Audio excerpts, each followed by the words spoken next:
Hello and welcome to my video. My name is Joel Herring, and today I will be going over my internship that I did with under Dr. Applequist.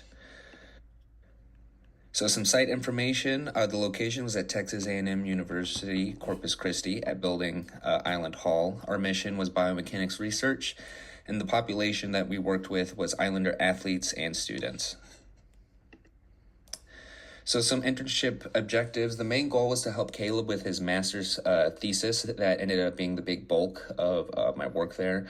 Some other goals was to be able to work with Thea, which is a markerless motion tracking system, and Visual 3D, which is a software that takes a lot of the data that we get from Vicon and be able to actually use it in a model to get angular momentums and velocities and such.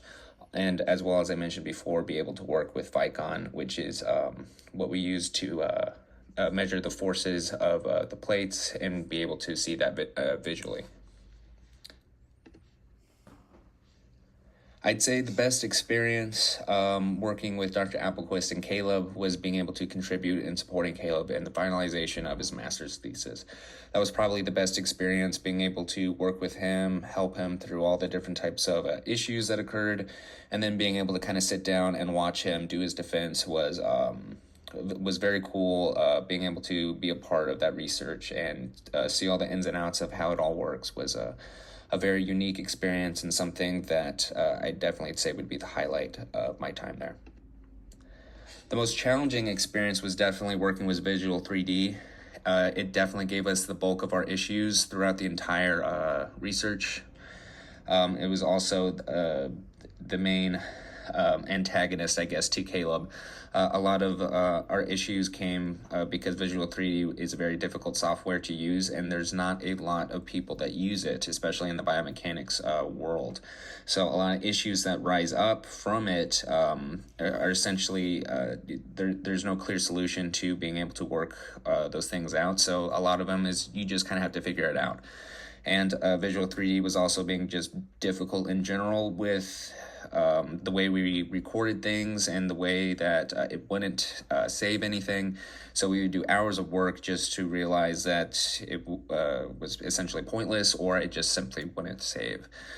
We also had a lot of IT issues, and those issues, you really can't do anything much about them except kind of just sit back and hope IT can fix it, or that the company that we got the software from is able to troubleshoot those systems.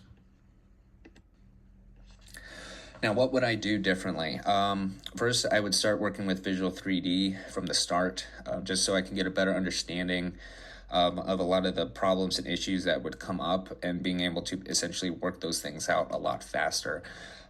We ended up having to get pushed back a lot on Caleb's thesis because of Visual 3D. So the first part of the semester for my internship, I mainly worked with Thea and getting comfortable with working with the cameras, taking motion capture and being able to build and create that skeleton.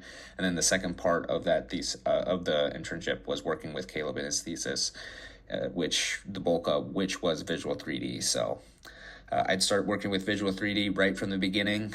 That way, towards the end of it, we could have probably gotten through a lot of our issues a lot quicker. Now, the most important professional lesson, I would say, is three different things. No one's going to hold your hand when things get difficult. Dr. Applequist is a very hands-off type of professor, which I prefer. He allows you to think for yourself and problem solve these things, because a lot of times in research, especially in biomechanics, there is no clear-cut solution, and a lot of times the problems you have is unique to you, so you just need to figure things out on your own. And to build off of that, most problems in research don't have clear solutions. If you are the first person doing research on this, then you are the first person to figure out those problems. The next thing is perseverance is definitely an attribute one must have to be successful in research. If you cannot persevere through your problems, if you cannot persevere through finding solutions, then you are going to have a miserable time doing research. So if you do not have perseverance, if you cannot figure out stuff on your own, then I definitely say that research is not for you. Thank you for watching, and also thank you to Dr. Applequist and Caleb for letting me help. I greatly appreciate being a part of his master thesis, and I learned a lot in the process. Thank you.